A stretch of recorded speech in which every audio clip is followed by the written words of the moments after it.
Hello class, welcome to our LFCS online class. Myself Sandhya Tiwari, your SST teacher. We have started this chapter 6, and also we have studied some of the important topics related to this chapter. Before this we have studied Indian colonies in Southeast Asia, and today we are going to start India's contact with the West and what type of relations we have with the other Western world. Means India had also trade relations with the Western world from the ancient time. Not this relation is new, but our relations with the Western world from time immemorial.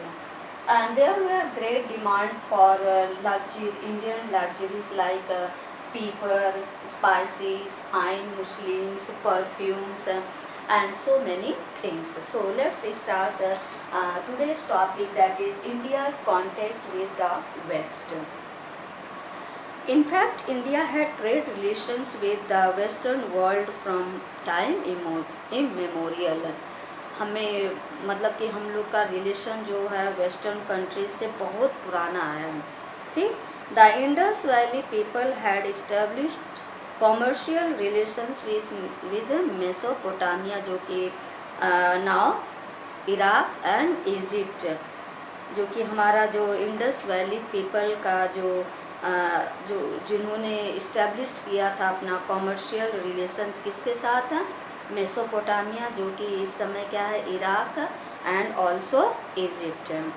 Indus valley articles like है, और Indus valley का जो चीज़ें थी कौन कौन सी थी, seals and beads have been found at many Mesopotamian and Egyptian sites, जो कि ये चीज़ें मेसोपोटामिया और जो कि इजिप्शियन में बहुत ज़्यादा पाए जाते थे. In the 5th-6th century BC, India came in direct contact with Persia when its ruler Darius or Dara first conquered many parts of India, including northwest frontier province and certain parts of Sindh and Punjab.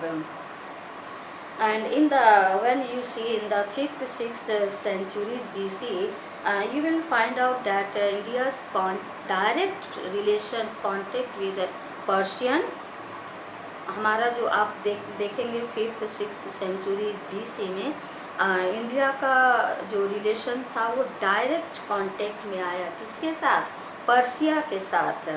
और उस समय जो वहाँ के ruler थे Darius या आप कह सकते हैं दारा फर्स्ट, और उन्होंने हमारे कंट्री के बहुत सारे पोर्शन को अपने कॉन्कर्ड कर लिया था, जो कि कौन कौन से आते हैं, मोस्ट पार्ट जो आते हैं नॉर्थ वेस्ट प्रोविंस, और कुछ पार्ट्स पंजाब और सिंध के भी आते हैं.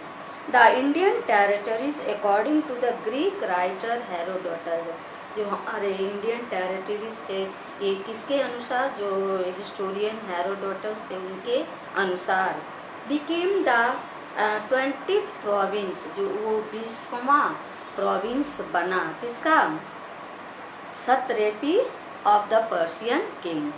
It is believed that the Indian territories remained under the Persian dominance for about a century, and that they became independent. And also it is believed, यह माना जाता है कि हमारा जो इंडियन टेरिटरीज जो है वो लगभग 1 सेंचुरी तक पूरे पर्शियन के कंट्रोल में रहा. As a result of this occupation, Indian goods began to sell in all parts of the Persian Empire.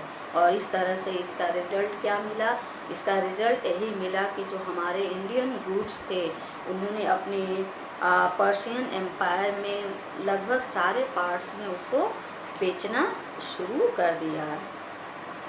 Thus commercially India stood to gain because of this Persian contact.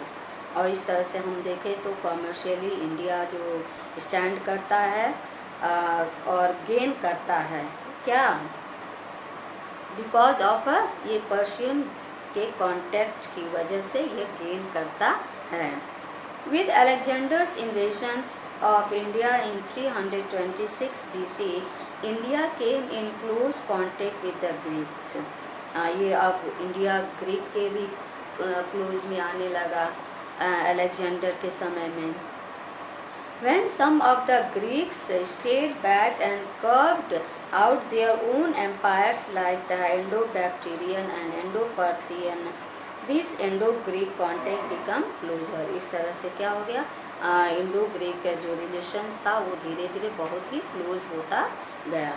It lead to a rise in the commercial relations between India and Greece and other European countries। इस तरह से हमारा relations जो है वो Greece के साथ भी अच्छा बनता गया और बाकी यूरोपियन कंट्रीज़ के साथ भी हमारा रिलेशंस बनता गया।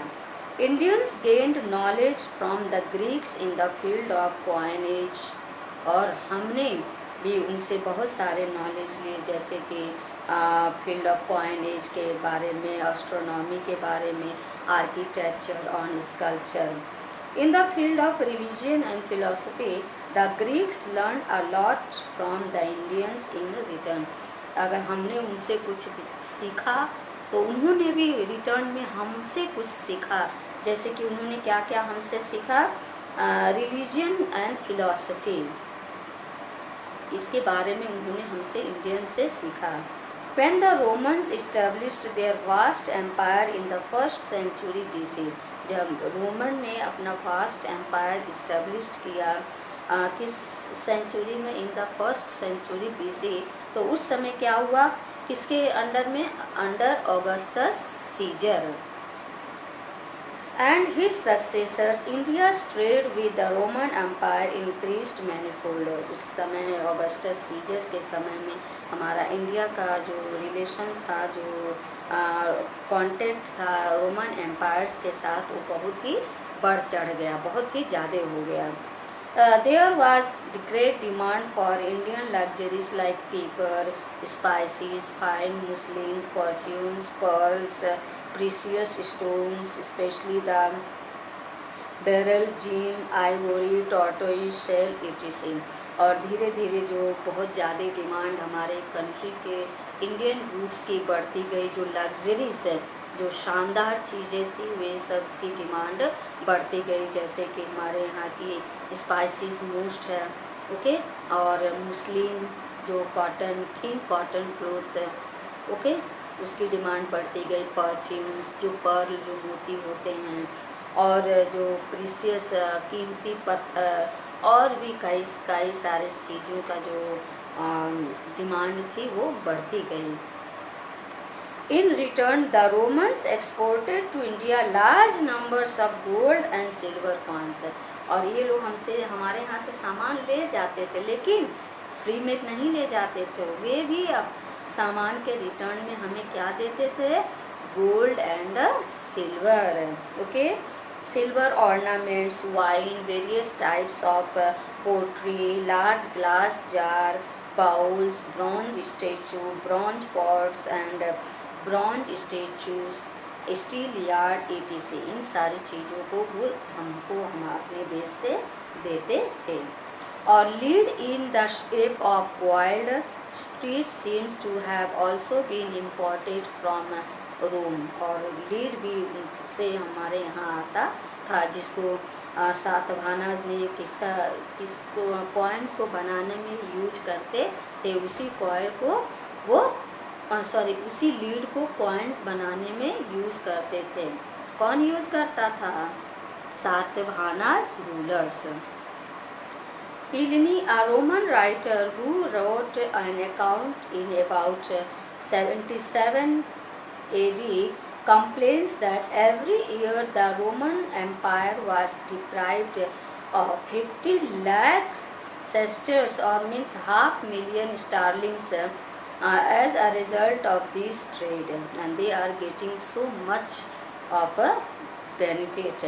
The discovery of numerous finds of Roman coins at various sites in the Sula lives. No doubt that India was a gainer in trade with the Roman Empire. हम सारी चीज़ों को अगर मिला करके देखें तो हमें ग्रीक रोमन एम्पायर के साथ ट्रेड करने में हानि ना होकर के हमें लाभ ही मिला. Okay, so today only this much. Right on your homework beta. Write down here homework. Do exercise C of chapter 9. Okay beta, do exercise C of chapter 9. Okay, so today only this much. Thank you.